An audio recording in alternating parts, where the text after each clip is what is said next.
नमस्कार। आज हम एक काफी विवादास्पद विषय पर थोड़ी गहराई से चर्चा करने वाले हैं। संत रामपाल जी महाराज और उन पर जो ये आरोप लगते हैं कि वो सनातन विरोधी हैं। हाँ, ये आरोप तो काफी सुनने में आते हैं। बिल्कुल। तो हमारे पास एक YouTube चैनल है SA ट्रू टॉक, उसके एक वीडियो का ट्रांसक्रिप्ट है। टाइटल है संत रामपाल जी पर सनातन विरोधी आरोपों की सच्चाई। तो आज इसी स्रोत के आधार पर हम बात करेंगे। ठीक है, देखते हैं ये स्रोत क्या कहता है। हमारा मकसद बस ये समझना है कि ये दावे क्या हैं और बचाव में क्या तर्क दिए जा रहे हैं। तो चलिए देखते हैं। मतलब मुख्य सवाल यही है और स्रोत भी यही पूछता है कि क्या संत रामपाल जी वाकई सनातन विरोधी हैं, जैसा कुछ लोग कह रहे हैं, या फिर जैसा शायद ये वीडियो दावा कर रहा है कि ये सब उनके ज्ञान और उनके कामों की वजह से फैलाया गया एक तरह का भ्रम है। हाँ बिल्कुल। स्रोत कहता है कि उनको अक्सर सनातन विरोधी कहा जाता है, उनकी किताबों का भी विरोध होता है। लेकिन ये स्रोत एक काउंटर सवाल भी उठाता है।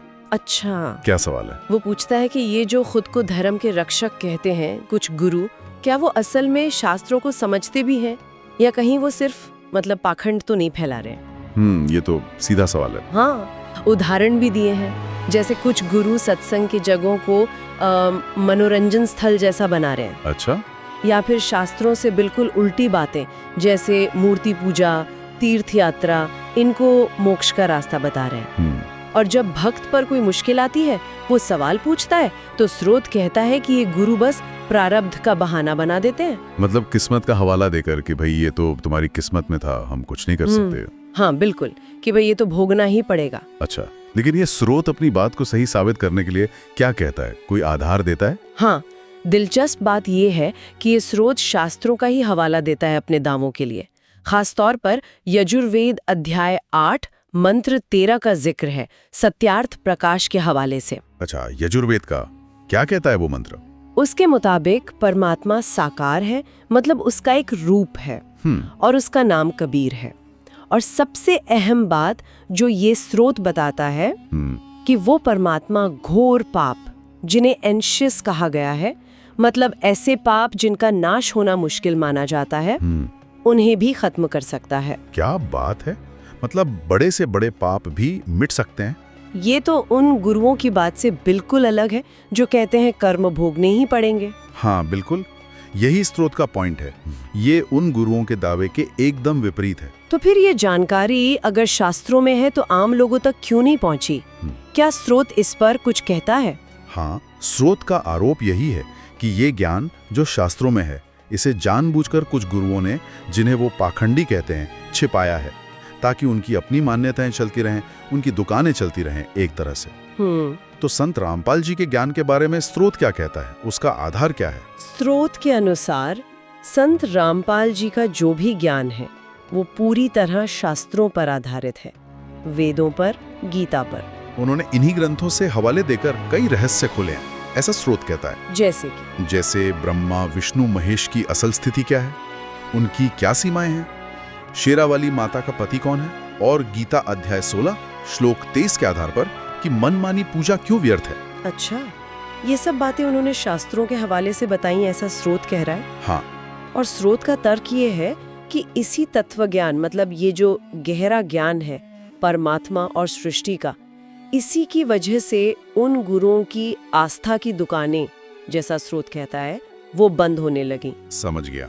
मतलब आर्थिक नुकसान हुआ या प्रभाव कम हुआ तो वो खिलाफ हो गए। बिल्कुल। और स्रोत के मुताबिक इसी वजह से वो संत रामपाल जी के खिलाफ हो गए, झूठे केस करवाए और उन्हें सनातन विरोधी कहकर बदनाम करने की कोशिश की। पर स्रोत ये भी कहता है कि इतने विरोध और मुकदमों के बाद भी संत रामपाल जी की प्रेरणा से कई सामाजिक काम चल रहे हैं। हाँ, ये भी एक महत्वपूर्ण पहलू है जो स्रोत उठाता है। हाँ, जैसे अन्नपूर्णा मुहिम का जिक्र है। भारत और नेपाल में गरीबों को राशन, कपड़े, शिक्षा, इलाज, यहाँ तक कि घर बनाने में मदद। और ये मदद बिना किसी जाति या धर्म के भेदभाव के दी जा रही है, ऐसा स्रोत बताता है। बिल्कुल।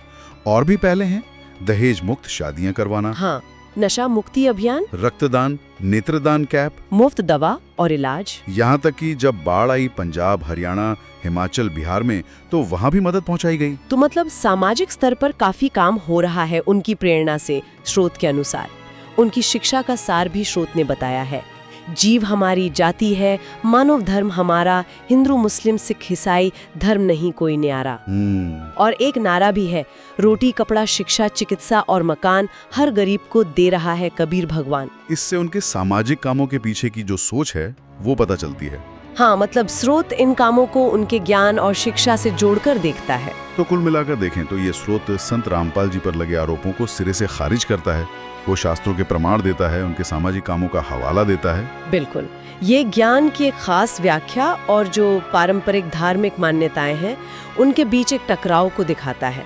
कम से कम इस स्रोत के नजरिए से तो यही लगता है। हाँ, ये एक पक्ष है कहानी का जो ये स्रोत पेश कर रहा है। और यहीं पर एक बड़ा सवाल भी खड़ा होता है जो स्रोत सोचने के लिए छोड़ देता है कि किसी भी गुरु या परंपरा के पीछे आंख मूंद कर चलने की बजाय क्या हमें खुद अपने ही धर्म ग्रंथों को खोलकर सच जानने की कोशिश नहीं करनी चाहिए? सही बात है। ये सोचने वाली बात है कि असली रास्ता क्या है, सच्चा परमात्मा कौन है, और इसका फैसला सिर्फ सुनी सुनाई बातों पर हो या शास्त्रों में दिए गए सबूतों के आधार पर। ये सवाल वाकई हर किसी को अपने आप से पूछना चाहिए। हाँ, स्रोत हमें इसी आत्मचिंतन के लिए प्रेरित करता है।